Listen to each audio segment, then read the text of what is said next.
Lecture du deuxième livre de Samuel, au chapitre 18, des versets 9 à 10, puis 14b, puis 24 à 25a, ensuite 30 et chapitre 19, verset 4.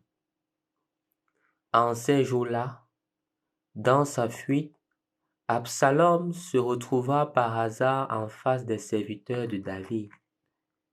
Il montait un mulet, et le mulet s'engagea sous la ramure d'un grand térébinthe.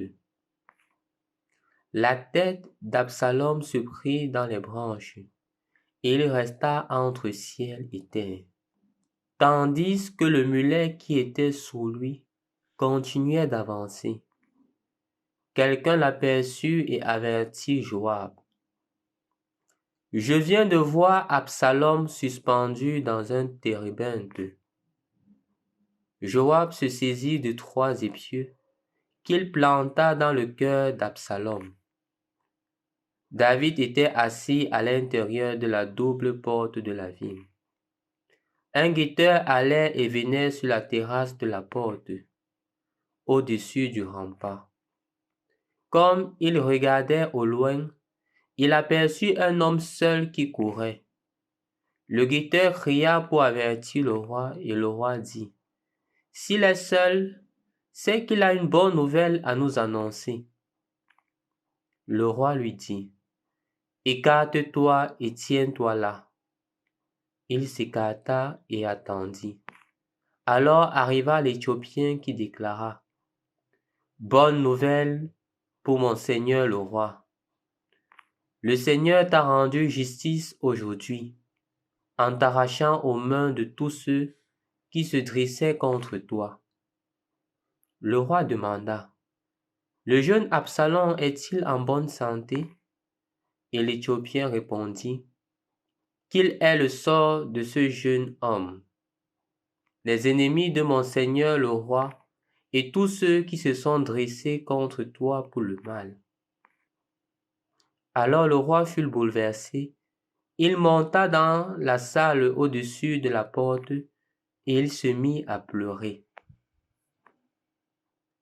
Tout en marchant, il disait, « Mon fils Absalom, mon fils Absalom, pourquoi ne suis-je pas mort à ta place? Absalom, mon fils. » On alla prévenir Joab. « Voici que le roi pleure.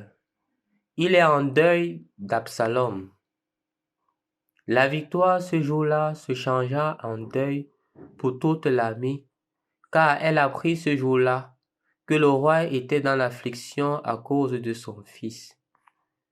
Et ce jour-là, l'armée rentra dans la ville à la dérobée, comme se dérobe une armée qui s'est couverte de honte en fuyant durant la bataille.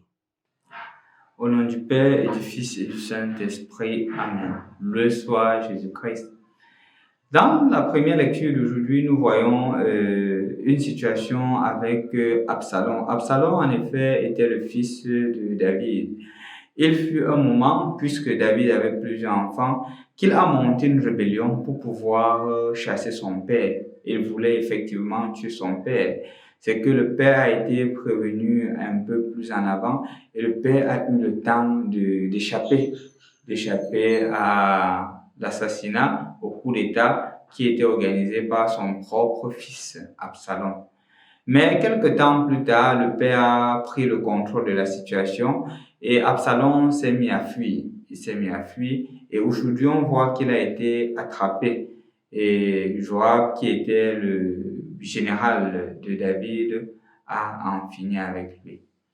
Ce qui est davantage marquant, et je veux faire une étude comparative de la situation de David et d'Hérode.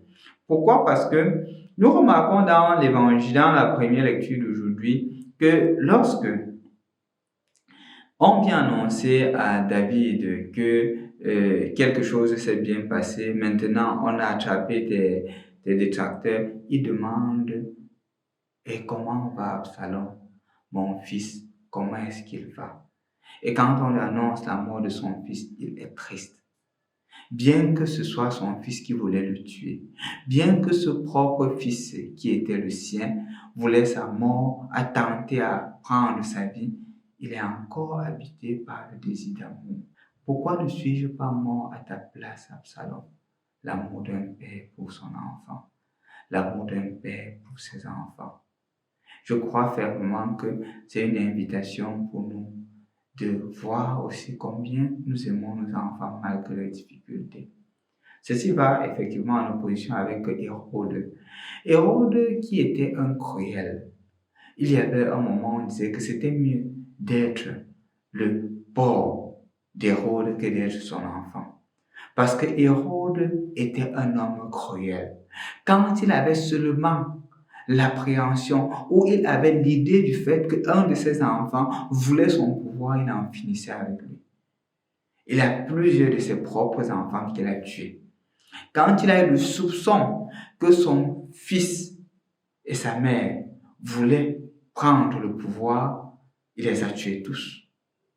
Quand il a eu le soupçon que un de ses enfants se préparait à le succéder quand il va mourir, il l'a tué.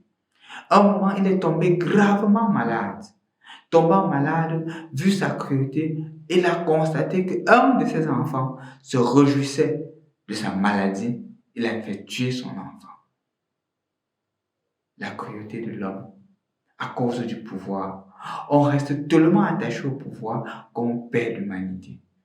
C'est ce qui différencie David d'Hérode. En tout, malgré le péché de David, malgré la faiblesse de David, il est plein d'humanité. Il a un cœur qui est encore sensible.